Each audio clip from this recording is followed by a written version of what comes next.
الله يكرمني فيها الجنة الجنة الجنة الجنة الله يكرمني فيها الله يكرمني فيها الله يكرمني فيها. Što se tiče namještaja u džennetu, postoje prostirke, da kažemo tako, tebrisi u džennetu. Allah uzvišeni kad je opisivao te najmanje bitne stvari koje su na dnu, na njima čovjek ne sjedi, samo po njima hoda. Ali kad sjediš, gledaš u tu stvar. Kad je opisivao prostirke u džennetu, ono dole na dnu što su, kaže inuha min istebrak. Onaj dio što ide od poda je od istebraka, najvrijednija tkanina svila koja postoji na dunjalu. Nije htio da opisuje šta je gore, samo kaže zamisli šta je gore. Jer to je dole. Ono što vama najskuplje, što je vama najvrednije, to je dole.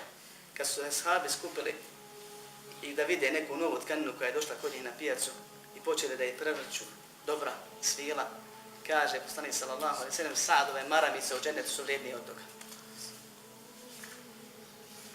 Salavete ili maramice u džennetu su vrijednije kod Saada od toga što vi imate, što vi sad se divite njemu.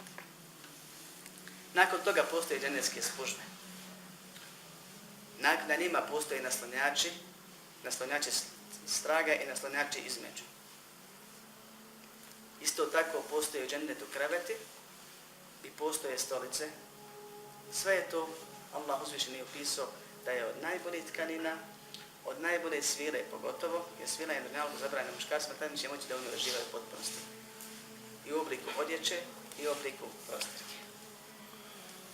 Da je prekrivena najskupljivijim stvarima sa najljepšim bojama koje postoje na ovom svijetu i koje ne postoje, koje ćemo tamo tek da vidimo. Postoje, na tim stolicama čovjek će biti naslonjen. Ne samo naslonjen, nego da u poluležećem položaju sjediti.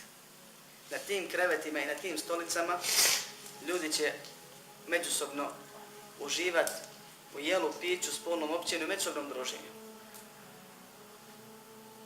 Ihvanen ala suradnim mutekabilin, kaže, braća na krevetima sjede, jedan naspram drugom i prije. Gleda jedan od drugog. To je prilikom zijareta, posjeta.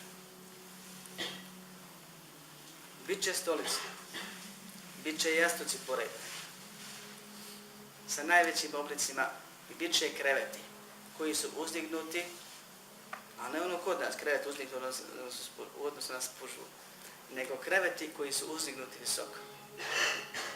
Došlo je u jednoj predaji da će čovjek kad posjeti neki od svojih objekata, a imat će ih više, doći do kreveta, pa kad poželi spuštit će mu se krevet zajedno sa njegovom suprugom. Pa će moći da sjedi s njom tu ili da se digne po visine.